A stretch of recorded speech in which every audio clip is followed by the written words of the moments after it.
Hello and welcome back to the Miles and Goggles Show. I'm your host, Miles. Once again, we've got a one-man show here late after some postseason basketball, some more playing games, and tonight may have been even more entertaining than last night. We had two really close games that came down to the wire, and we had two results that I was not expecting. We had the road team. We had the two 10th seeds winning in each conference. We had the Bulls defeating the Raptors, and then the Thunder defeating the Pelicans, and that's the one that just finished up. So let's go ahead and start with that one. The Thunder beating the Pelicans, man. They played a very impressive game, and that was a terrific and entertaining game to watch for both of those teams. I mean, those are two teams that are very young, have tons of different like talent, tons of athleticism, tons of just players that can do a bunch of different things. It was tons of fun to watch, and this game lived up to the hype. And this game really came down to the late execution, at the end of it. I mean, um, both teams were just playing great, and it really came down to who was making shots at the end. And both teams, they each, were doing different things defensively. Um, for Oklahoma City, Shea Gilgeous-Alexander, who did have a really nice game. He was being guarded at first to start the game by Trey Murphy, but late he was being guarded by Herb Jones, and Jones was doing a terrific job denying SGA the basketball at the top of the key. So that allowed Josh Giddey to get going and do a lot of playmaking and allowed him to have his career high night. Josh Giddey had 31 points, 10 assists, and 9 rebounds. And a lot of that was because Shea was being defended so hard by Herb Jones at the top. So Giddey was able to make some plays as well. And really, the whole Thunder team made tons of plays as well. I mean, you got 10 assists from Giddey.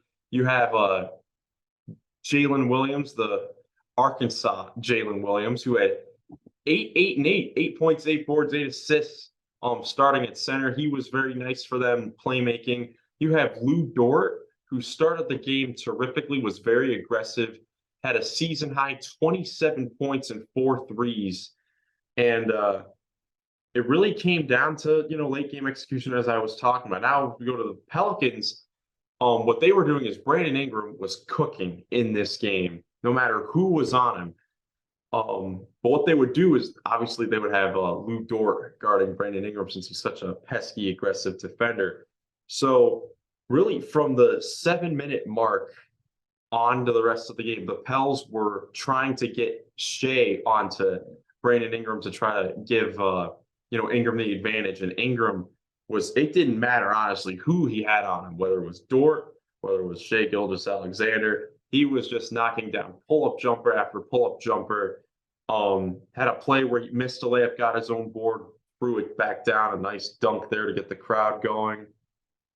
But the two times where the Thunder got huge baskets at the end of the game was when Ingram there was a play with under 2 minutes to go. Ingram was isolated against Shea. Shea got a steal, went coast to coast, and got a nice reverse layup. And then, of course,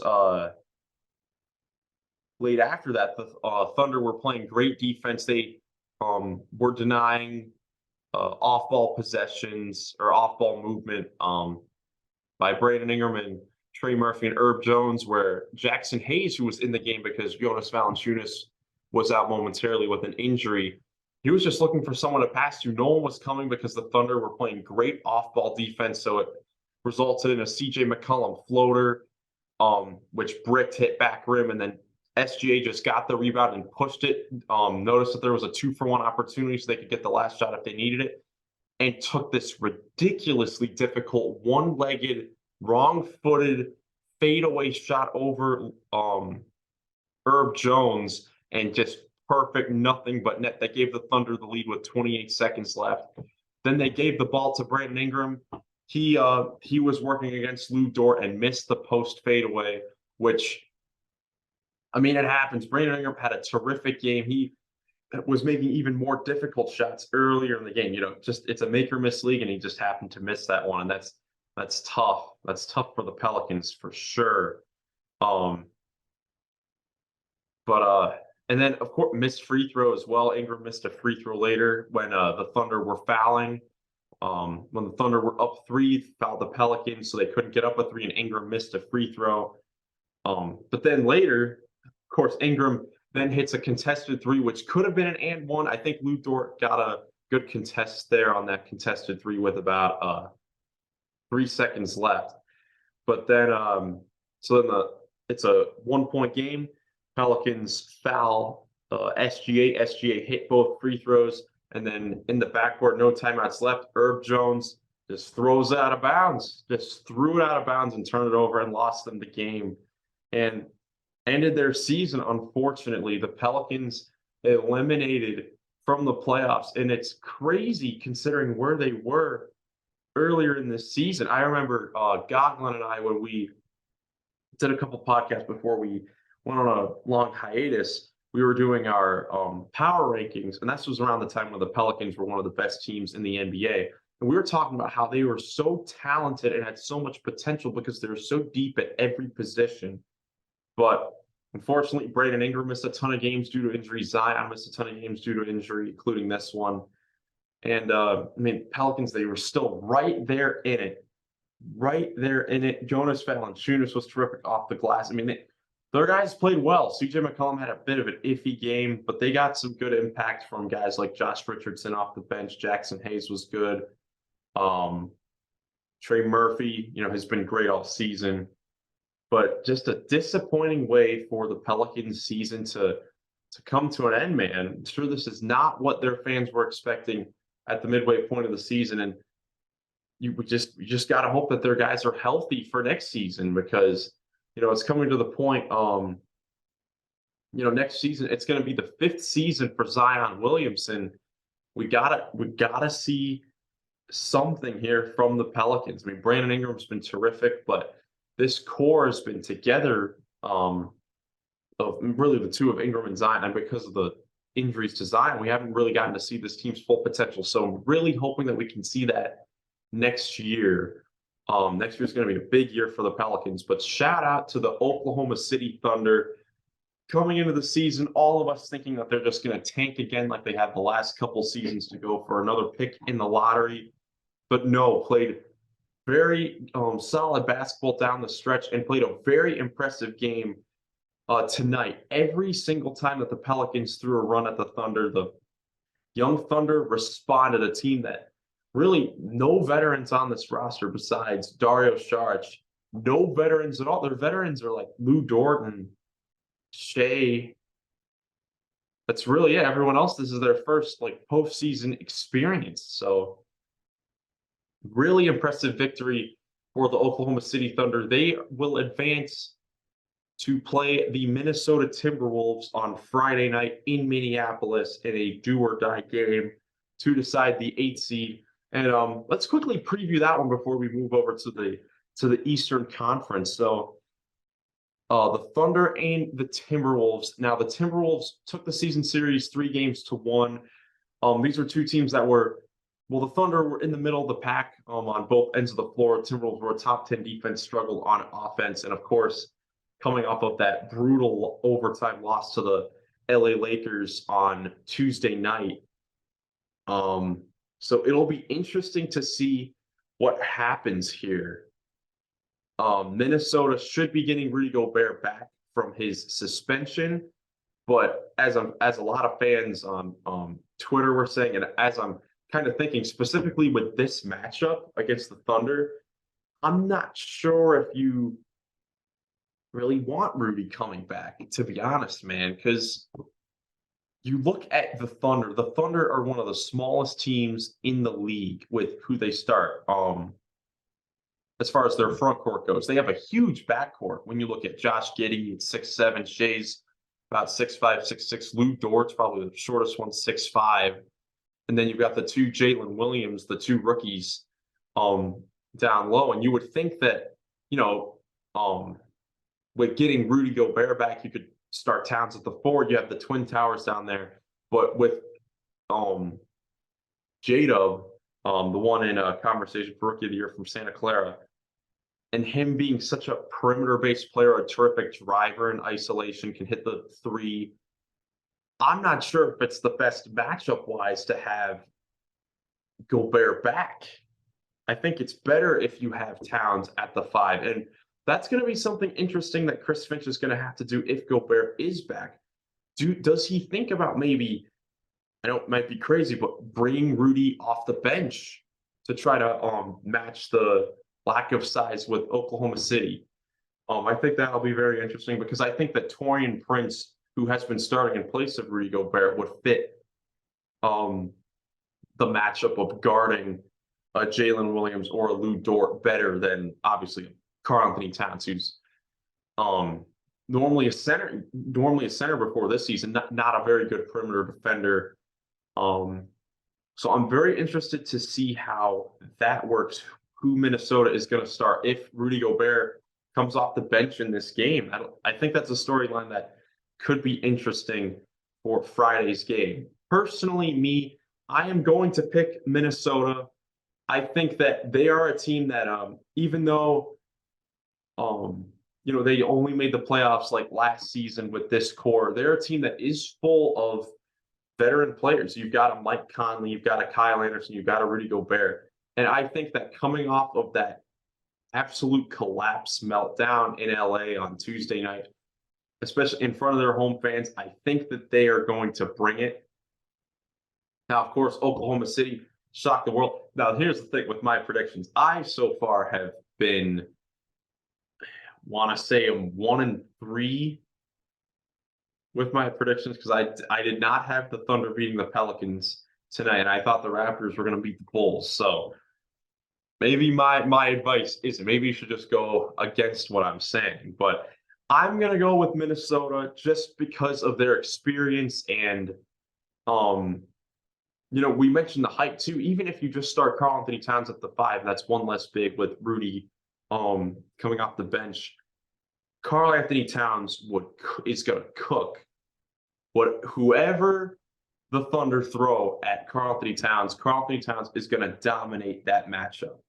Now, we'll see if Anthony Edwards can bounce back from the worst game of his career in LA. He's probably going to be guarded by Lou Dort. I'm super excited to see that matchup. But I think when you look at everything else, SGA is going to get guarded by Anthony Edwards or Kyle Anderson or Mike Conley. The Timberwolves are loaded with solid defenders on the perimeter in that starting lineup, hence why they're top 10 defense, especially with Rudy Gobert down there normally. So I'm interested to see how Shea plays. Obviously, Shea's going to play great. He's been an all-NBA. He's been a superstar this year for Oklahoma City. But I'm just curious if it's going to be, if everything else is a wash, you might get it. We'll see if you get another Josh Giddey game. But if everything else is a wash, Shea Gilgeous-Alexander versus the perimeter defenders of Minnesota, or Karl-Anthony Towns over there's not really any interior defense you have in there with Oklahoma City. So it'll be definitely an interesting game to see who's going to make the 8th seed to play the Denver Nuggets. I'm going to go with Minnesota, but I would definitely be okay if OKC shocked the world. That'd be a terrific story, and I'm very excited for that game on Friday night. Now let's move over to the Eastern Conference for the first game of the night. The Chicago Bulls coming back in the second half after trailing by 19 to start the third quarter to defeat the Raptors 109-105, man. Wow. This was a game that the Raptors had total control of really in the second quarter and to start the third quarter. Fred VanVleet had 11 points in the first quarter. He was cooking really the whole game, had 7 threes, nearly got a triple-double. Pascal Siakam was great. To start the game, it looked like Even though these two teams were 9 and 10, it looked like the Raptors were on a whole other tier than Chicago because of how tall the Raptors are and how big they are. They would just have Scotty Barnes going inside, Pascal Siakam going inside, Jakob Poeltl getting floaters in the lane. You got OG Anunoby. I mean, the Raptors played a terrific second quarter of this game. I mean, really the only thing's keeping the Bulls in it. Kobe White came off the bench, had some nice drives to the basket. Zach LaVine, DeMar DeRozan. But the second half, Zach LaVine scores 30 points. And on offense, he was the engine for the Chicago Bulls. And then on the defensive end, Alex Caruso, Patrick Williams, Patrick Beverley, they were playing terrific defense. But really, I mean, the big story, of course, is the free throw shooting by the Toronto Raptors. And that is really why they are now eliminated from the playoffs. They shot 18 for 36 from the free throw line at home. Their most misses in a game from the free throw line since 1997, which I want to say was their first year. Might be wrong on that. So you could fact check me on that one, but I believe that was their first season in the NBA, the Raptors. So, well, I mean, unbelievable that it happens at home in a game of this magnitude in a do or die game. But I mean, hey, shout out to DeMar DeRozan's daughter for all the screaming, all the energy she gave from the crowd. Man, just crazy. And it's not like the Raptors are a bad free throw shooting team. This year they shot 78% from the free throw line, which is right around league average. But they just missed their free throws. And no matter what you could say about the tough foul calls, there was that, of course, the big controversy, Pascal Siakam. The Raptors are down by 3 with 18 seconds left. Pascal Siakam gets the ball, just throws it up looking for the foul to try to get the 3 shots. And he got the 3 shots, even though in my opinion, that foul should have been on the floor and he should have only gotten 2 shots. But the Raptors, with all their free throw misses, Siakam missed 2 of the 3 free throws. Could have tied the game. And just a tough way for the Raptors to go out, man. I mean, that's really how it goes for these teams in the play-in. I know I keep saying it, rough way to go out or whatever, but I mean, simple things. I mean, more so for the Raptors than even the Pelicans in this game. The Raptors had this game. If they made just 10 more of their free throws, they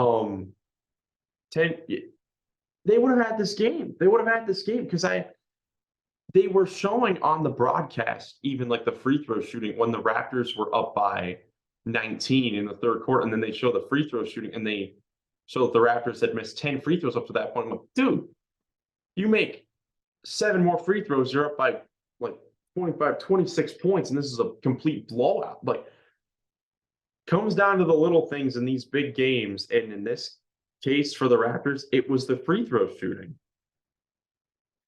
So the Chicago Bulls advance. They will play the Miami Heat on Friday night to determine the 8th seed. And this is a matchup that I am very close with. Like, I have no clue who to pick for this matchup. Bulls and the Heat, they match up extremely well. I mean, for the Bulls, the Heat match up better with the Bulls than the Raptors, and the Bulls match up better with the Heat than the Atlanta Hawks as far as like size goes.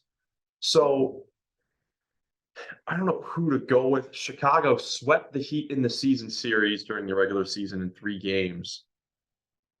Like, you just look at a matchup standpoint, kind of it favors the Bulls slightly. I mean, you've got Beverley, LaVine, Caruso, DeRozan, and Vucevic. They've been going really small lately. Patrick Williams has been coming off the bench. He's able to come off the bench, give a great impact in the Toronto game. But you could have a Beverly guarding Tyler Hero, Zach LaVine guarding whichever point guard the Heat throw out there, whether it's Gabe Vincent or Kyle Lowry. You could throw Caruso on Jimmy Butler if you want, DeRozan on Strus, and then of course Vucevic on Bam. That's really contrary to last game that the Heat played against the Hawks. I'd say the Heat had the advantage with their centers, with Bam Adebayo against Nikola Vucevic on both ends, with his playmaking, his and then his defense at the other end. It's going to be really key for the Miami Heat if they're going to want a chance to not get eliminated and lose both of these games as the 7th seed. So, and I think that it's going to be really key. I don't expect Kyle Lowry to come out and have another incredible game like he did against the Hawks with 33.6. I mean, you never know. Going against, his former team, you could argue you can't even argue. He's the best point guard in the Raptors franchise history. But you never know what that could do. You never know what that could do. And with that sort of being the, I guess, lone area where the Bulls don't have a defender, if you're going to have Caruso guarding Jimmy and Beverly guarding Hero or switched around or whatever, and just Zach LaVine just out there, who's he going to guard? That's when Kyle Lowry could shine, if Kyle Lowry's aggressive and knocking down his shots. So, and then I think the Bulls bench is going to be really key for this game as well, because we talk about Bam Adebayo. The Bulls do have an Andre Drummond that they can throw out there if they need more rebounding in line, even though Vucevic is one of the better rebounders in the league.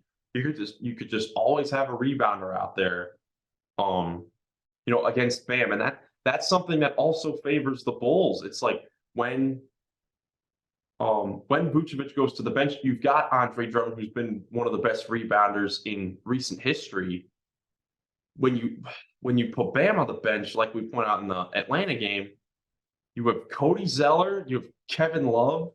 Both those guys are not really playable, especially in a matchup against DeRozan and LaVine, two shot-creating isolation scorers. So the center position is going to be key in this matchup. Now, Jimmy Butler, I think, is going to have a big bounce back. I think everyone on Heat is going to have a big bounce back, considering how badly Atlanta outplayed them in the game. But just talking about this all out here, Chicago, I think, has the edge against Miami. But I'm still picking the Heat to win this game. I know, it doesn't make any sense. But I'm picking the Heat for the simple fact that, obviously the experience, Chicago does have experience, but I'm going to go with Jimmy Butler in an elimination game. I'll give him a pass in the Atlanta game, saying that wasn't an elimination game. When Jimmy Butler is facing elimination, he goes crazy. Last season in the Eastern Conference Finals against Boston, played, game 6 and 7, played basically those whole games and was fantastic, played terrific. It's going to be really key, that center matchup. And who on the guard side for Miami, between Tyler Hero, Kyle Lowry, Max Strus, if any of them can have a crazy game, if they can match the production that the Bulls guards have, and if the Bulls can even match the Heat as well, if the Bulls perimeter defenders can hold their own against the Heat's scores with Tyler Hero, Jimmy Butler, because Jimmy Butler, the Bulls are going to be giving up size unless they throw a Patrick Williams at Jimmy Butler, which is definitely a possibility that we probably will see on Friday night. But also for the fact that I cannot see this season and with the last few years, I cannot see Miami missing the playoffs over this Chicago Bulls team. It would be such a disappointment for the Miami Heat if they missed the playoffs. So I am going to pick Miami just because I don't see them missing the playoffs. But hey, this matchup is so close, and it honestly favors Chicago a little bit more, that I would totally not be surprised if the Bulls won. But I'm going to pick the Heat. Gonna stand by that. We'll see what happens. I'm super excited for those two because those two games, this game and the OKC Minnesota, are literal do or die for both teams. It's going to be a March Madness Game 7 type atmosphere, and it's going to be a treat to watch, man. I hope you guys are excited. I hope you enjoyed the video. If you enjoyed, please leave a like, subscribe to the Miles and Goggles Show YouTube channel if you want to see more daily NBA content.